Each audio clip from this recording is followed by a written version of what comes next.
Hi friends, ನಮಸ್ಕಾರ. NSK tech news Kannada YouTube ಚಾನಲ್ಗೆ ಸ್ವಾಗತ.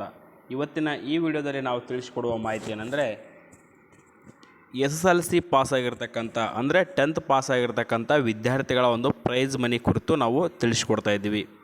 ನೀವು 10th ಅಂದರೆ SSLCಯಲ್ಲಿ ನೋಡಿ ವಿದ್ಯಾರ್ಥಿಗಳೇ, ನೀವು SSLC ಆಗಿರ್ಬೋದು ಅಥವಾ CBSE ನಡೆಸುವ 10th ಆಗಿರ್ಬೋದು, ಈ ಒಂದು ಪರೀಕ್ಷೆಗಳಲ್ಲಿ ಉತ್ತೀರ್ಣರಾಗಿ 60% ಹೆಚ್ಚು ಪರ್ಸೆಂಟೇಜ್ ಮಾಡಿದರೆ ನಿಮ್ಮ ಖಾತೆಗೆ 7,500 ರೂಪಾಯಿ ಹಣ ಜಮಾ ಆಗುತ್ತೆ. ಅದೇ ರೀತಿ 75%ಗಿಂತ ಅಧಿಕ ಮಾಡಿದರೆ ನಿಮ್ಮ ಖಾತೆಗೆ 15,000 ರೂಪಾಯಿ ಹಣ ಜಮಾ ಆಗುತ್ತೆ. ನೋಡಿ ವಿದ್ಯಾರ್ಥಿಗಳೇ, ನೀವು ಕೇಳೋ ಪ್ರಶ್ನೆ ಏನಂದರೆ, ಹೌದು ಸರ್, ಹಾಗಾದರೆ ನಾವು SSLCಯಲ್ಲಿ ಅಥವಾ 10th CBSEಯಲ್ಲಿ 60 ಅಥವಾ 75ಕ್ಕಿಂತ ಹೆಚ್ಚು ಪರ್ಸೆಂಟೇಜ್ ಮಾಡಿದ್ದೀವಿ, ಎಲ್ಲಿ ಅರ್ಜಿ ಸಲ್ಲಿಸಬೇಕು ಅಂತ. ನೋಡಿ ವಿದ್ಯಾರ್ಥಿಗಳೇ, ಅದಕ್ಕಿಂತ ಮುಂಚೆ ಒಂದು ಮಾಹಿತಿ ತಿಳಿಸ್ಕೊಡ್ತಾ ಇದ್ದೀನಿ ನಿಮಗೆ. ನೋಡಿ ವಿದ್ಯಾರ್ಥಿಗಳೇ, ಇಲ್ಲಿ SSLC ಪ್ರೈಸ್ ಮನಿ ಅಂತ ಕ್ಲಿಕ್ ಮಾಡಿದ್ದೀನಿ. ಈಗ ಅಫಿಷಿಯಲ್ ವೆಬ್ಸೈಟ್ಗೆ ಹೋಗ್ತೀನಿ, ಬನ್ನಿ. ನೋಡಿ, SSLC prize money official website open ಮಾಡ್ತೀನಿ. ಓಪನ್ ಮಾಡಿದ ನಂತರ ಇಲ್ಲಿ ಕೆಲವೊಂದಿಷ್ಟು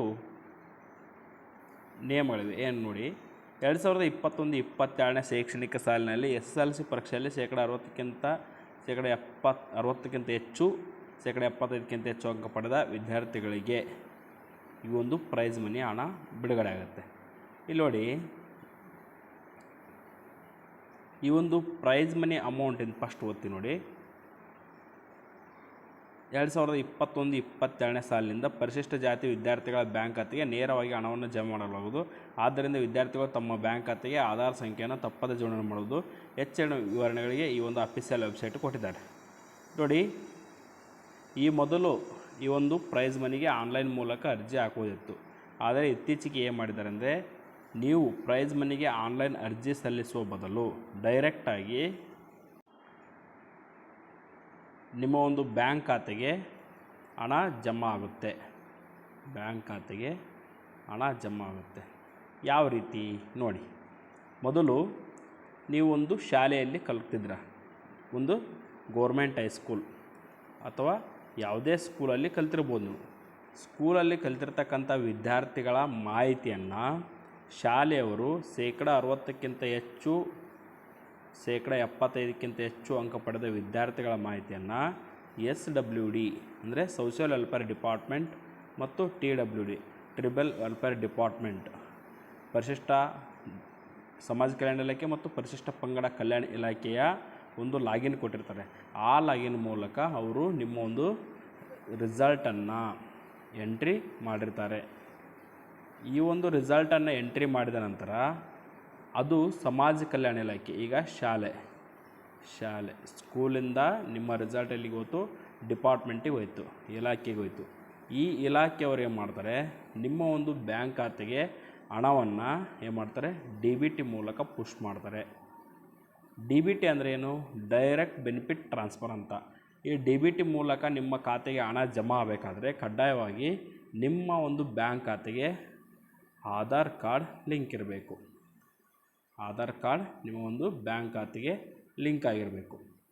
ನೋಡಿ, ನಿಮ್ಮ ಒಂದು ಆಧಾರ್ ಕಾರ್ಡಿಗೆ ಬ್ಯಾಂಕ್ ಖಾತೆ ಲಿಂಕ್ ಆಗಿದೆ ಅಂತ ಅಂದ್ಕೊಂಡಿರ್ತಾರೆ. ನೀವು ಒಂದು ಗಮನವಿಟ್ಟು ಈ ವಿಷಯವನ್ನು ತಿಳ್ಕೊಳ್ಳಿ. ನೋಡಿ ವಿದ್ಯಾರ್ಥಿಗಳೇ, ನಿಮ್ಮ ಬ್ಯಾಂಕ್ ಖಾತೆ ಆಧಾರ್ ಜೊತೆ ಜೋಡಣೆ ಅಂದರೆ ಲಿಂಕ್ ಆಗೋದೇ ಬೇರೆ, ಲಿಂಕ್ ಅನ್ನೋದು ಮ್ಯಾಟ್ರ್ ಬೇರೆ. ಇನ್ನೊಂದು, ನೀವು ಆಧಾರ್ ಕಾರ್ಡನ್ನು ಬ್ಯಾಂಕ್ ಕಾರ್ಡ್ ಜೊತೆಗೆ NPCI ಮ್ಯಾಪಿಂಗ್ ಮಾಡಬೇಕು. NPCI ಮ್ಯಾಪಿಂಗ್ ಅಂದರೆ ಏನು, NPCI national payment corporation of India ಅಂತ.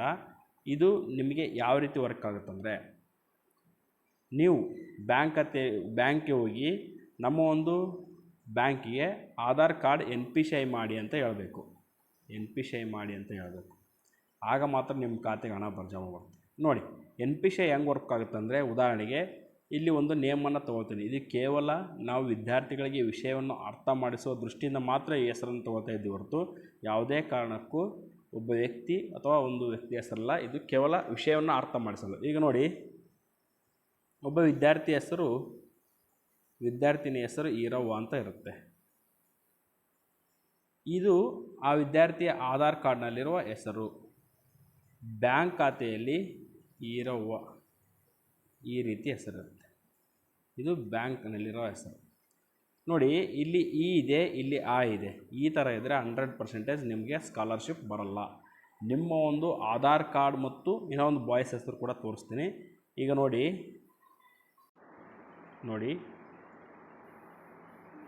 ಈರಣ್ಣ ಅಂತ ಇರುತ್ತೆ, ಇಲ್ಲಿ ಈರಣ್ಣ ಅಂತ ಇರುತ್ತೆ. ಈ ಥರ ಮಿಸ್ ಮ್ಯಾಚ್ ಇದ್ದರೂ ಕೂಡ ನಿಮ್ಮ ಖಾತೆಗೆ ಹಣ ಜಮಾ ಆಗಲ್ಲ. ಒಂದು ಸ್ಪೆಲ್ಲಿಂಗ್ ಕೂಡ ಇಂಪಾರ್ಟೆಂಟ್ ಆಗುತ್ತೆ. ಹಾಗಾಗಿ ನೀವು ಕಡ್ಡಾಯವಾಗಿ NPCI ಮಾಡಿಸ್ಬೇಕು. ನಿಮ್ಮ ಮನೆಯಲ್ಲಿ ಪೋಷಕರಿದ್ದರೆ ತಿಳಿಸಿ ಅವರಿಗೆ ಬ್ಯಾಂಕ್ ಹೋಗಿ NPCI ಮಾಡಿಸಿ ಅಂತ. ಈ ರೀತಿಯಾಗಿ ಎಕ್ಸಲೆಂಟಾಗಿ 100% ನಿಮ್ಮ ಒಂದು ಆಧಾರ್ ಕಾರ್ಡ್ ಮತ್ತು ಬ್ಯಾಂಕ್ ಪಾಸ್ಬುಕ್ ನೇಮ್ ಸೇಮ್ ಇದ್ದು ಆಗ ಮಾತ್ರ ನಿಮ್ಮ ಖಾತೆಗೆ ಈ ಒಂದು 7,000 ರೂಪಾಯಿ, 7,500 ರೂಪಾಯಿ ಮತ್ತು 15,000 ರೂಪಾಯಿ ಹಣ ಜಮಾ ಆಗುತ್ತೆ ವಿದ್ಯಾರ್ಥಿಗಳೇ. ನಿಮಗೊಂದು ಬೆಸ್ಟ್ ಐಡಿಯಾ ಏನಪ್ಪ ಅಂದರೆ, ನಿಮ್ಮ ಆಧಾರ್ ಕಾರ್ಡ್ ತೆಗೆದುಕೊಂಡು ಹೋಗಿ ಹತ್ತಿರದ ಪೋಸ್ಟ್ ಆಫೀಸ್ನಲ್ಲಿ ಒಂದು IPB ಅಂತ ಇಂಡಿಯನ್ ಪೋಸ್ಟಲ್ ಪೇಮೆಂಟ್ಸ್ ಬ್ಯಾಂಕ್ ಅಂತ ಒಂದು ಅಕೌಂಟ್ ಇದೆ. ಅದನ್ನು ಡಿಜಿಟಲ್ಲಾಗಿ ನಿಮ್ಮ ಆಧಾರ್ ಕಾರ್ಡು ಮತ್ತು ಪ್ಯಾನ್ ಕಾರ್ಡ್ ಕೊಟ್ಟರೆ ಸಾಕು, ಇನ್ಸ್ಟಂಟಾಗಿ ಆ ಅಕೌಂಟನ್ನು ಓಪನ್ ಮಾಡಿಕೊಡ್ತಾರೆ. ಅಲ್ಲಿ ಅವ್ರಿಗೆ ಹೇಳ್ಬಿಡಿ, ಇಲ್ಲ ಇದು ಸ್ಕಾಲರ್ಶಿಪ್ಗೋಸ್ಕರ ಮಾಡಿಸಿರೋ ಅಕೌಂಟ್ ಅಂತಂದು ಹೇಳಿದರೆ ಸಾಕು, ಅವರು ಡೈರೆಕ್ಟಾಗಿ ನಿಮ್ಮ ಅಕೌಂಟನ್ನು NPCIಗೆ ಲಿಂಕ್ ಮಾಡ್ತಾರೆ. ಕಡ್ಡಾಯವಾಗಿ ನೀವು ಇದನ್ನು ಮಾಡಿಸ್ಬೇಕು ವಿದ್ಯಾರ್ಥಿಗಳೇ.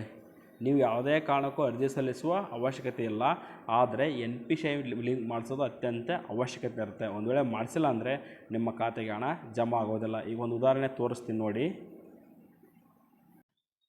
ವಿದ್ಯಾರ್ಥಿಗಳೇ, ಇಲ್ಲಿ SSLC ಪ್ರೈಸ್ ಮನಿ ಅಂತ ಇದೆ. ಇದನ್ನು ಕ್ಲಿಕ್ ಮಾಡ್ತೀನಿ.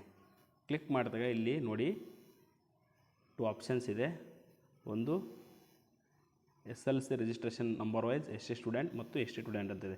ನೀವು ಕೂಡ ಎಲ್ಲಿ ಹೋಗದೆ ಇದೇ ಒಂದು ಅಫಿಷಿಯಲ್ ವೆಬ್ಸೈಟಲ್ಲಿ ಇಲ್ಲಿ ಕ್ಲಿಕ್ ಮಾಡಿ. SC ಆಗಿದ್ದರೆ ಇದನ್ನು ಕ್ಲಿಕ್ ಮಾಡಿ, ST ಆಗಿದೆ ಅಂದರೆ ಪರಿಶಿಷ್ಟ ಜಾತಿ ವಿದ್ಯಾರ್ಥಿಗಳಾಗಿದ್ದರೆ ಇದನ್ನು ಕ್ಲಿಕ್ ಮಾಡಿ, ಪರಿಶಿಷ್ಟ ಪಂಗಡ ವಿದ್ಯಾರ್ಥಿಗಳಾಗಿದ್ದರೆ ಇದನ್ನು ಕ್ಲಿಕ್ ಮಾಡಿ. ನಿಮ್ಮ ಒಂದು 10th ಆಲ್ ಟಿಕೆಟ್ ನಂಬರನ್ನು ಇಲ್ಲಿ ಎಂಟರ್ ಮಾಡಬೇಕು. ಎಂಟರ್ ಮಾಡಿದ ನಂತರ ವ್ಯೂ ಅಂತ ಕೊಡಬೇಕು.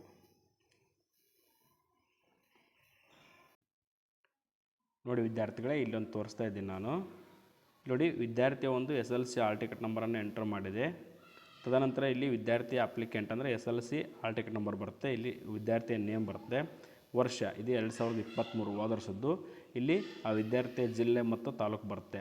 ತದನಂತರ ಇಲ್ಲಿ ಸ್ಕೂಲ್ ನೇಮ್ ಬರುತ್ತೆ. ಇಲ್ಲಿ ನೋಡಿ ಜೆಂಡರ್ ಮತ್ತು ಕ್ಯಾಸ್ಟ್ ಬರುತ್ತೆ. ಇಲ್ಲಿ ನೋಡಿ ಒಂದು ರೀಸನ್ ಕೊಟ್ಟಿದ್ದಾರೆ, ಆಧಾರ್ ನಾಟ್ ಸೀಡೆಡ್ ಅಂತ. ಈ ರೀತಿಯಾಗಿ NPCI ಲಿಂಕ್ ಇರದೆ ಭಾಳಷ್ಟು ವಿದ್ಯಾರ್ಥಿಗಳ ಸ್ಕಾಲರ್ಶಿಪ್ ಬಂದಿಲ್ಲ. ಹಾಗಾಗಿ ಕಡ್ಡಾಯವಾಗಿ ನೀವು NPCI ಮ್ಯಾಪಿಂಗನ್ನು ಮಾಡಿಸ್ಬೇಕು. ಇಲ್ಲಿದೆ ನೋಡಿ ವಿದ್ಯಾರ್ಥಿಗಳೇ, NPCI ಅಫಿಷಿಯಲ್ ಆಗಿರ್ತಕ್ಕಂಥ ವೆಬ್ಸೈಟ್ ಇದು. ಈ ಒಂದು ವೆಬ್ಸೈಟ್ ಮೂಲಕವೇ ನಿಮ್ಮ ಹಣವೆಲ್ಲ ಕೂಡ ಅಕೌಂಟಿಗೆ ಜಮಾ ಆಗಿರ್ತವೆ. ಹಾಗಾಗಿ ನೀವು NPCI ಬ್ಯಾಂಕ್ ಹೋಗಿ ಡೈರೆಕ್ಟಾಗಿ ನಮ್ಮ ಬ್ಯಾಂಕ್ ಖಾತೆಯನ್ನು ಆಧಾರ್ ಜೊತೆಗೆ NPCI ಲಿಂಕ್ ಮಾಡಿದರೆ ಅಂದರೆ ಸಾಕು, ಅವರು 100% ಮಾಡಿಕೊಡ್ತಾರೆ. ತದನಂತರ ನೀವು ಅದನ್ನು ಎಲ್ಲಿ ಚೆಕ್ ಮಾಡಬೇಕಪ್ಪ ಅಂದರೆ, ಈ ಒಂದು ನಮ್ಮ ರಾಜ್ಯ ಸರ್ಕಾರವೇ ರಿಲೀಸ್ ಮಾಡಿರ್ತಕ್ಕಂಥ DBT ಕರ್ನಾಟಕ ಅಂತ ಆ್ಯಪ್ ಇದೆ. ಈ ಆ್ಯಪನ್ನು ಡೌನ್ಲೋಡ್ ಮಾಡಿಕೊಂಡು ಅಲ್ಲಿ ನಿಮ್ಮ ಆಧಾರ್ ಕಾರ್ಡ್ ನಂಬರ್ ಹಾಕಿ, ಆಧಾರ್ ಕಾರ್ಡ್ ನಂಬರ್ಗೆ ಲಿಂಕ್ ಇರೋ OTP ಬರುತ್ತೆ. ಆ OTPಯನ್ನು ಎಂಟರ್ ಮಾಡಿದ ನಂತರ ನಿಮ್ಮ ಒಂದು ಆಧಾರ್ ಕಾರ್ಡಿಗೆ ಫೋನ್ ನಂಬರ್, ಈ ಒಂದು ಬ್ಯಾಂಕ್ ಅಕೌಂಟ್ NPCI ಲಿಂಕ್ ಆಗಿದೆಯೋ ಇಲ್ಲ ಅನ್ನೋದನ್ನು ಈ ಆ್ಯಪಲ್ಲೇ ನೋಡ್ಕೊಳ್ಬೋದು. ಅದ್ರ ಜೊತೆಗೆ ನೋಡಿ ವಿದ್ಯಾರ್ಥಿಗಳೇ, ಇಷ್ಟೆಲ್ಲ ಮಾಹಿತಿಯನ್ನು ತಿಳಿಸ್ಕೊಟ್ಟಿದ್ದೀನಿ. ಈಗ ನಿಮಗೆ ಫೈನಲ್ಲಾಗಿ ಒಂದಿಷ್ಟು ತಿಳಿಸೋದೇನು ಅಂದರೆ, 1ನೇ ಅಂಶ, ನೀವು SLC ಪಾಸಾಗಿರ್ತಕ್ಕಂಥ ವಿದ್ಯಾರ್ಥಿಗಳು 60/75% ಅಧಿಕ ಮಾಡಿದರೆ ನೀವು ಪ್ರೈಸ್ ಮನಿ ಸ್ಕಾಲರ್ಶಿಪ್ಗೆ ಅರ್ಜಿ ಹಾಕುವ ಅವಶ್ಯಕತೆ ಇಲ್ಲ. ನಿಮ್ಮ ಒಂದು ಅಕೌಂಟಿಗೆ ಡೈರೆಕ್ಟಾಗಿ ಹಣ ಜಮಾ ಆಗುತ್ತೆ. ಪಾಯಿಂಟ್ 2, ನಿಮ್ಮ ಒಂದು ಅಕೌಂಟಿಗೆ ಹಣ ಜಮಾ ಆಗಬೇಕಾದ್ರೆ ಕಡ್ಡಾಯವಾಗಿ ನಿಮ್ಮ ಆಧಾರ್ ಕಾರ್ಡ್ಗೆ ನಿಮ್ಮ ಬ್ಯಾಂಕ್ ಅಕೌಂಟಿಗೆ ಆಧಾರ್ ಕಾರ್ಡ್ ಲಿಂಕ್ ಇರಬೇಕು. ಅದು ಯಾವ ರೀತಿ NPCI ಮ್ಯಾಪಿಂಗ್ ಆಗಿರಬೇಕು. ಆಗಿದ್ದರೆ ಮಾತ್ರ ನಿಮ್ಮ ಖಾತೆಗೆ ಹಣ ಬಂದು ಜಮಾ ಆಗುತ್ತೆ. 2 ಅಂಶ ಮಾತ್ರ, ಏನು ನೀವು ಅರ್ಜಿ ಹಾಕೋ ಅವಶ್ಯಕತೆ ಇಲ್ಲ. ಡೈರೆಕ್ಟಾಗಿ ನಿಮ್ಮ ಅಕೌಂಟಿಗೆ ಹಣ ಜಮಾ ಆಗುತ್ತೆ. ಅದಕ್ಕೆ ಏನು ಮಾಡಬೇಕಪ್ಪ ಅಂದರೆ ನೀವು ಆಧಾರ್ ಕಾರ್ಡಿಗೆ ಬ್ಯಾಂಕ್ ಅಕೌಂಟನ್ನು ಲಿಂಕ್ ಮಾಡಿ ಅಂತ ಹೇಳ್ತಾ ಇದಿಷ್ಟು ಇವತ್ತಿನ ಮಾಹಿತಿ ಇತ್ತು. ನಿಮಗೇನಾದರೂ ಡೌಟ್ಸ್ ಇದ್ದರೆ ಕಮೆಂಟ್ಸ್ ಮಾಡಿ ಆ ಕುರಿತು ತಿಳಿಸ್ಕೊಡ್ತೀವಿ ಅಂತ ಹೇಳ್ತಾ thank you for watching this video.